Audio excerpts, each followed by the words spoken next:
दोस्तों, एक बार फिर से आपका स्वागत है हमारे चैनल पर। कहानी के पिछले भाग में हमने पढ़ा था कि साहिल और तनुज चाय पीकर काम पर निकल गए और मैं अपनी किस्मत के बारे में सोचने लगी। मैं उनके घर को अच्छे से देखा तो वह इतना भी बुरा नहीं था। अब आगे घर पर जरूरत का सारा सामान था। मैंने सोचा था चूल्हे पर ही खाना बनाना पड़ेगा, पर गैस थी, टीवी थी, फ्रिज और जरूरत का सारा सामान था। जब मेरे पति घर पर आए, कुछ मजदूरों को साथ पर लेकर आए थे। मैंने देखा वह एक वॉशिंग मशीन लेकर आए हैं। उन्हें देखकर मैं मुस्कुराने लगी। मुझे कपड़ा ना धोना पड़े, इस वजह से वह मेरे लिए वॉशिंग मशीन लेकर आए थे। शायद मुझे इतना भी बुरा पति नहीं मिला था। हम दोनों अब धीरे धीरे एक दूसरे के करीब आने लगे थे। मेरे पति मेरे काम में भी हाथ बटा दिया करते थे। मैं उन्हें मना करती, फिर भी वह कहते, नहीं, तुम्हें गाँव में काम करने की आदत नहीं है, तुम थक जाओगी, और मेरी खूब सेवा भी करने लगे। मेरे पति ईंट भट्ठे में रोज जाते थे। मैं उनका खाना पैक कर दिया करती थी। एक दिन वह खाना ले जाना भूल गए तो घर पर एक मजदूर आ गया। मजदूर ने कहा, मालकिन साहब का खाना लेने आया हूँ। आज साहब खाना ले जाना ही भूल गए हैं। मुझे समझ में नहीं आ रहा था कि यह मजदूर मुझे मालकिन और साहिल को साहब क्यों कह रहा था। खाना देकर मैंने उससे पूछा तो पता चला कि मेरे पति ईंट भट्ठे के मजदूर नहीं बल्कि मालिक हैं और वह तनुज के साथ यह बिजनेस चलाते हैं। यह बात सुनकर मैं हैरत में पड़ गई। मुझे अपने पति से प्यार होने लगा था। मेरे पति बहुत अच्छे इंसान थे और अक्सर वह तनुज को भी साथ घर ले आते थे। तनुज हमारे साथ खाना खाता और जब भी मुझे अकेला पाता मुझसे बात करने आ जाता था। कभी कभी बातों बातों में वह मुझे टच भी कर लिया करता था। वह साहिल के दोस्त हैं तो मैं कुछ नहीं कहती थी, पर मुझे पता था कि वह मुझे पसंद करता था। मैंने मजाक मजाक में कहा कि तनुज, अब तुम भी शादी कर लो। तनुज ने कहा, मेरी इतनी अच्छी किस्मत कहाँ है। मैंने कहा, ऐसा क्यों कह रहे हो। तो उसने कहा, मेरी किस्मत में तुम जो नहीं हो। मुझे लगा वो मजाक कर रहा है तो मैंने कहा, मैं नहीं हूँ तो क्या हुआ, और भी तो बहुत सारी हसीन लड़कियां हैं। पर उसने कहा, मुझे तो तुम ही चाहिए, और हसरत भरी निगाहों से मेरी तरफ देखने लगा। और उसने अचानक मेरा हाथ पकड़ लिया और मेरी सांसें तेज होने लगी। मुझे ऐसा एहसास होने लगा था कि तनुज मुझे चाहता है, पर मैं शादीशुदा हूँ तो इस चाहत का कोई फायदा नहीं। इसीलिए बात बदलते हुए मैंने कहा, मैंने तुम्हारे लिए अच्छी लड़की ढूंढ दूंगी। जब कभी साहिल घर के बाहर होता था तो तनुज मेरे पास आ जाता और कहता, पाखी जरा चाय पिलाओ ना, मैं बहुत थक गया हूँ। कभी कभी मुझे काफ़ी घबराहट होती थी क्योंकि वह मेरे घर पर आ जाता था। कहीं साहिल गलत ना समझ ले या बुरा मान ना जाए। मैंने एक दो बार कहा भी उसे कि जब साहिल ना हो तो घर पर मत आया करो। इस बात पर जवाब यही देता कि क्यों, तुम मुझे चाहती हो क्या, तभी इतना घबरा रही हो। मैं कुछ न कह पाती। शादी के 1 साल के बाद मैं प्रेग्नेंट हो गई और मेरा एक बच्चा भी हो गया। सब कुछ ठीक ठाक चल रहा था कि 1 साल बाद एक दिन बहुत तेज बारिश हो रही थी। लगातार कुछ दिनों से बारिश हो रही थी और रुकने का नाम ही नहीं ले रही थी। मेरे पति तनुज के साथ काम पर निकल गए। मुझे उनकी चिंता बहुत सता रही थी तो मैं बार बार दरवाजे के पास आकर देख रही थी। बारिश बढ़ती ही जा रही थी। काफ़ी देर होने के बाद तनुज मेरे पास आया। वह बहुत ज़्यादा परेशान नजर आ रहा था और उसकी आंखों में आंसू थे। मैंने पूछा, क्या हो गया। तो उसने कहा, हमारे गांव का बहुत ही बुरा हाल है। फिर उसने ऐसी बात कही कि मेरे पैरों तले से जमीन निकल गई और कहा, हम नदी पार कर रहे थे कि तुम्हारे पति उस नदी पर गिर गए और बाढ़ उसे बहाकर ले गई। यह बात सुनकर मुझे यकीन नहीं आ रहा था। मैं उसी हाल में बाहर निकली और बेतहाशा दौड़ने लगी। तनुज भी मेरे पीछे पीछे भाग रहा था, मुझे रोकने की कोशिश कर रहा था, पर मेरा तो मानो कोई सूझबूझ ही नहीं था। मैं पागलों की तरह दौड़ी जा रही थी। गांव के कुछ लोग भी मेरे पीछे पीछे आने लगे। हम नदी के पास पहुंचे तो मेरा पति का नामो निशान नहीं था।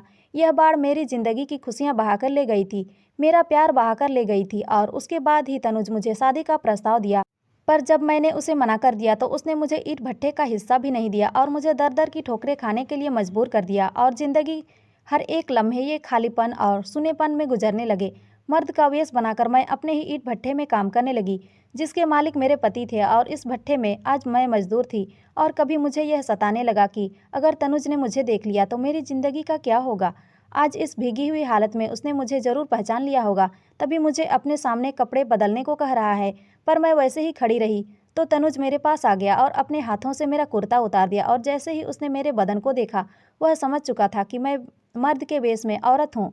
उसने मेरी पगड़ी खोल दी जो कि मैं अपने आप को छुपाने के लिए बांधी थी। और उस हाल में जब उसने मेरी शक्ल देखी तो उसने पैरों तले से जमीन निकल गई। उसके चेहरे में मुझे हवस नजर आने लगा था। उसने कहा, तुम हो जो मर्द के वेश बनाए मेरे भट्ठे में काम करती हो। तुम जैसी खूबसूरत औरत को इतना मेहनत करने की जरूरत नहीं है। आओ मेरे करीब आओ। आज बरसाती रात में हम दोनों एक दूसरे को पूर्ण करते हैं। मैं डर गई और तनुज से कहा, मुझे हाथ मत लगाना, मेरे पति की लाश अब तक नहीं मिली है। शायद वह जिंदा है, मैं उसकी पत्नी हूँ। मेरी बात सुनकर वह गुस्से में आ गया और कहा, फिर से तुम मुझे ठकरा रही हो। तुम्हें पाने के लिए मैं इतना सब कुछ किया और तुम मुझे बार बार ठुकराते जा रही हो। तुम्हारा पति कभी वापस नहीं आएगा, क्योंकि मैंने अपने हाथों से उसे नदी में धकेला था। यह सुनते ही मेरी आंखों में आंसू आ गए और मैं रोने लगी। मैंने कहा, तुमने?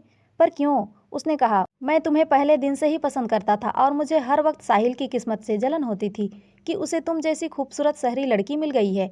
मैं तुम्हें पाने के लिए इस कदर पागल हो गया था कि तुम्हारे पति को मौका मिलते ही पानी में धकेल दिया। यह कहकर वह मेरे ऊपर झपट पड़ा और उसने अपने अंदर की सारी हवस निकाल ली।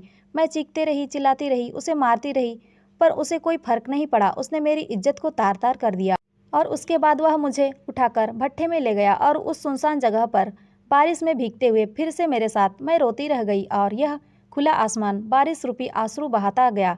वह मुझे अपने घर पर ले आया और अपने घर पर ही मुझे कैद कर दिया और जब भी घर से बाहर निकलता था मुझे ताला लगाकर निकलता था।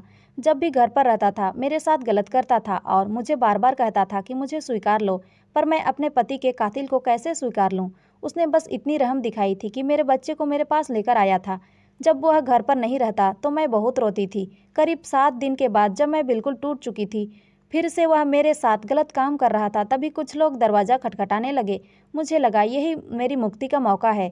तनुज काफ़ी डर गया, लेकिन जब उसने दरवाज़ा खोला तो गांव वालों की भीड़ उसके घर के सामने उमड़ पड़ी।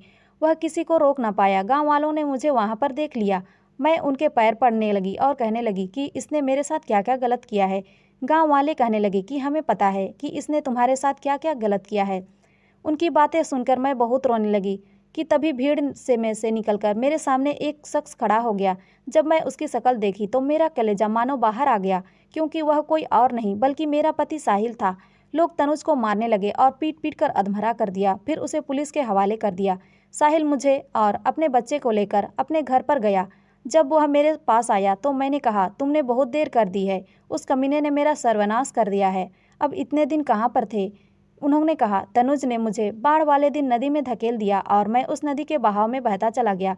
किसी तरीके से सांस लेता रहा, लेकिन फिर एक पत्थर से मेरा सिर टकरा गया। मैं किसी तरीके से नदी के किनारे आ गया और एक गांव वाले ने मुझे देखकर बचा लिया था। वह लोग मेरी सेवा करने लगे, पर मैं अपनी यादाश्त खो बैठा था और जब जाकर मेरी यादाश्त वापस आई है तो मैं उस गाँव से वापस आ गया। साहिल ने मुझे बचा लिया और उन्होंने मुझे मेरे हाल पर अपना लिया। उसे पता चला कि तनुज ने किस कदर मुझे धोखा देकर ईंट भट्ठे में कब्जा कर लिया था और मुझे मजदूरी करने में मजबूर होना पड़ा था। तनुज लोगों की पिटाई से बीमार हो गया था और वह कुछ दिनों में ही मर गया। उसके बाद से मैं और साहिल अपने बच्चे के साथ हमेशा हमेशा के लिए खुशी खुशी ज़िंदगी बिताई। तो दोस्तों, ये कहानी आपको कैसी लगी कमेंट करके हमें ज़रूर बताएं।